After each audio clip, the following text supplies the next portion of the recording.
قلعہ عبداللہ میں منشیات کے خلاف 2016 کے بعد بڑا آپریشن، 7.5 کروڑ مالیت کی منشیات برآمد۔ تفصیلات کے مطابق پاک فوج اور قانون نافذ کرنے والے دیگر اداروں کے تعاون سے ملکی سطح پر اسمگلروں کے خلاف بڑے پیمانے پر کریک ڈاؤن جاری۔ بلوچستان کے ضلع قلعہ عبداللہ میں بھی منشیات کے خلاف F C Balochistan north, anti narcotics force levies, قانون نافذ کرنے والے دیگر اداروں نے کامیاب مشترکہ آپریشن کیا۔ آپریشن 2016 کے بعد انسداد منشیات کی سب سے بڑی کارروائی ہے۔ اس تاریخی آپریشن کو کامیابی سے مکمل کرنے کے لیے پہلے جرگے کا انعقاد کیا گیا اور متعلقہ لوگوں کو وارننگ دی گئی۔ جرگے کے انعقاد کے بعد مشترکہ طور پر بڑے پیمانے پر اسمگلروں کے خلاف آپریشن کا باقاعدہ آغاز ہوا، جو 8 سے 10 ستمبر کے درمیان کیا گیا۔ آپریشن کے دوران منشیات کی پیداوار، منشیات ذخیرہ کرنے والی جگہوں اور قیمتی مشینوں کو تلف کیا گیا۔ اب تک کل 42 اہداف کے خلاف کارروائی کی جا چکی ہے۔ آپریشن میں منشیات کی خفیہ گودام اور منشیات افزائش کی کئی ایکڑ فصلیں برآمد کی گئیں اور 6 ٹن ایفیڈرین تلف کی گئی اور 48 منشیات کے کمپاؤنڈز مسمار کر دیے گئے۔ حوالہ ہنڈی میں ملوث بیرون ملک مقیم افراد کے گرد گھیرا تنگ، ایف آئی اے نے بڑی تیاری کر لی۔ وفاقی تحقیقاتی ادارے ایف آئی اے ادارے پشاور زون نے حوالہ ہنڈی میں ملوث بیرون ملک مقیم افراد کے خلاف کریک ڈاؤن بڑی تیاری کر لی۔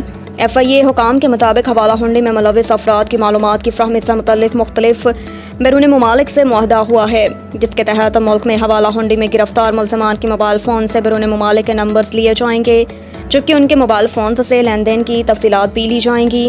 ایف آئی اے حکام کا کہنا ہے کہ معلومات ملنے کے بعد ایف آئی اے کا باہمی قانونی مدد ونگ انٹرپول کے ذریعے بیرون ملک سے رابطہ کرے گا۔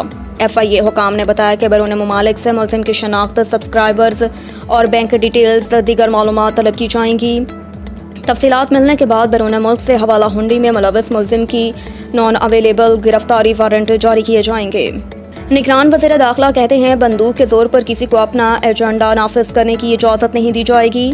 نگران وزیر داخلہ سرفراز بگٹی نے خصوصی سرمایہ کاری سہولت council S I F C اجلاس کے بعد وفاقی وزراء کے ہمراہ پریس بریفنگ کی، جس دوران ان کا کہنا تھا کہ کسی قسم کا تشدد قبول نہیں کیا جائے گا اور بندوق کے زور پر کسی کو اپنا ایجنڈا نافذ کرنے کی اجازت نہیں دی جائے گی۔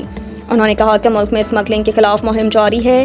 وفاقی اور صوبائی حکومتیں مل کر اسمگلنگ کے خاتمے کے لیے کام کر رہی ہیں۔ غیر قانونی تارکین وطن سے متعلق پالیسی مرتب کی ہے۔ دوسری جانب نگران وزیر خارجہ جلیل عباس جیلانی نے کہا کہ بزنس کمیونٹی کو سرمایہ کاری کرنے پر طویل مدتی ویزے دیے جائیں گے۔ نگران وزیر برائے انفارمیشن ٹیکنالوجی ڈاکٹر عمر سیف نے کہا کہ ٹیکس کے نظام کو ڈیجیٹلائز کیا جا رہا ہے۔ نگران وفاقی وزیر برائے قانون و ماحولیاتی تبدیلی عرفان اسلم نے کہا کہ پانی کی بچت سے متعلق جامع پالیسی جلد لائی جائے گی۔ زرداری اور بلاول کی بیانات میں کوئی اتنا فرق نہیں۔ فیصل کریم کنڈیگ نے کہا کہ آئین میں ہے کہ اگر نشستیں بڑھا رہے ہیں تو حلقہ بندیاں ہوں گی۔ حلقہ بندیاں کوئی اتنا طویل عمل نہیں جس سے آپ نومبر تک لے جانا چاہتے ہیں۔ انہوں نے کہا کہ آپ الیکشن کی تاریخ نہیں دے رہے ہیں اور خاموش ہیں تو اس کا کیا مطلب ہے؟ انہوں نے کیا پوری پیپلز پارٹی متحد کھڑی ہے؟ اگلے ہفتے لاہور میں پیپلز پارٹی کی سی ای سی کا اجلاس ہے۔ اجلاس میں آئندہ انتخابات کے حوالے سے مشاورت اور مستقبل کا لائحہ عمل دیں گے۔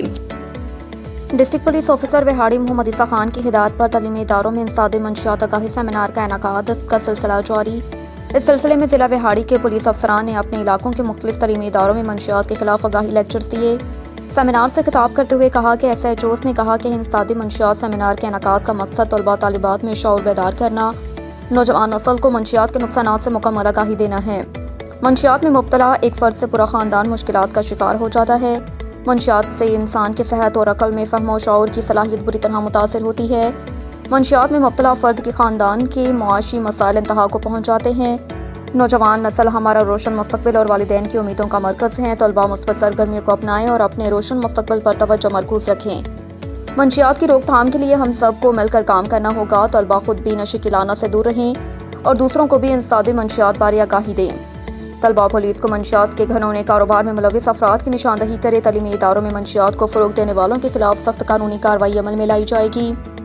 طلباء کا نام صغار آس میں رکھا جائے گا۔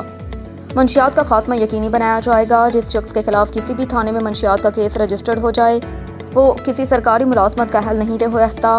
جس پر منشیات کا مقدمہ درج ہو بیرون ملک بھی نہیں جا سکتا۔ ہمیں اپنے ارد گرد مشکوک لوگوں پر گہری نظر رکھنی ہے۔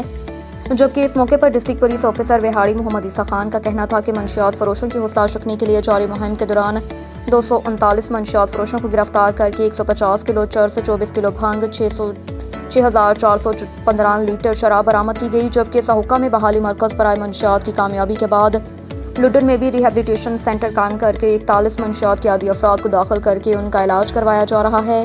اس کے علاوہ ضلع بہاڑی کے زیادہ تر ہاٹ اسپاٹ پوائنٹس جہاں پر منشیات کے عادی افراد کی موجودگی